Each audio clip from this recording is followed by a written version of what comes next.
Юлія є роджена 3 февраля. Yulia was born on February 3rd, 2012, in Belgrade. She was diagnosed with Apert syndrome, a rare genetic condition. Мутація. Parents of children with disabilities in Serbia are often advised and encouraged to place their child in an institution. А Юлія є остала. Yulia went to stay in Zvechanska institution on May 8th. 2 days later, we went to visit her, and nothing remained of that child, who used to smile and coo. She had a lost look in her eyes. She had visibly lost weight.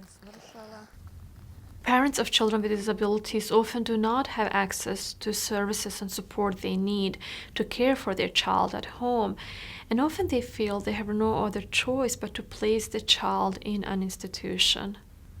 The intention behind institutions was to provide children with specialized care, but in reality, children are put in settings where they often face neglect. They do not have access to individualized care, and all of that can lead to their stunted physical, emotional, and intellectual development. We met a 4-year-old girl with developmental disabilities who lived in an institution for the first 10 months of her life, and now she lives with a foster family. In the beginning, the neurologist's advice was to engage in as much physical contact with her as possible, so she could get used to being touched, because she has fears from being in the institution. She didn't have physical interactions because there are many children there and not every one of them could be attended to. When we'd touch her little hands or feet, she'd retract like a turtle. Would you ever decide to send her back to an institution again? No. She's made some progress with us. It would probably cause her progress to revert. We're helping her as much as we can, so I wouldn't. I couldn't. A child's progress is most frequently and most easily made within a family, because a child needs a family. Without the work that's being done with her, her progress will amount to nothing.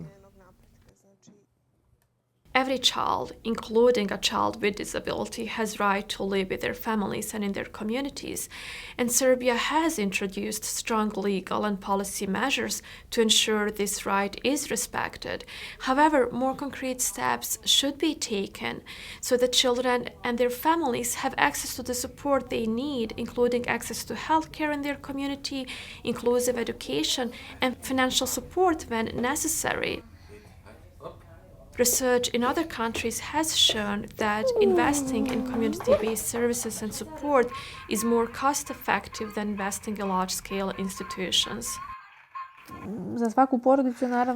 Of course, having a sick child comes as a great shock to every family. And in addition, what discourages you is that there's literally no one to help you.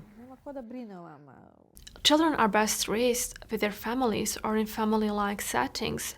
Studies have shown that children who were moved from institutions into families, they simply thrived. Take, for example, Yulia.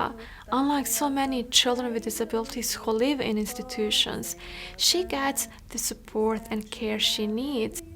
She simply has better opportunities to develop and to grow, a stark contrast to life in an institution. Somehow it was always clear that when Yulia's at home with us, surrounded by everyone, she's one child. And when she's in an institution, she's a different child.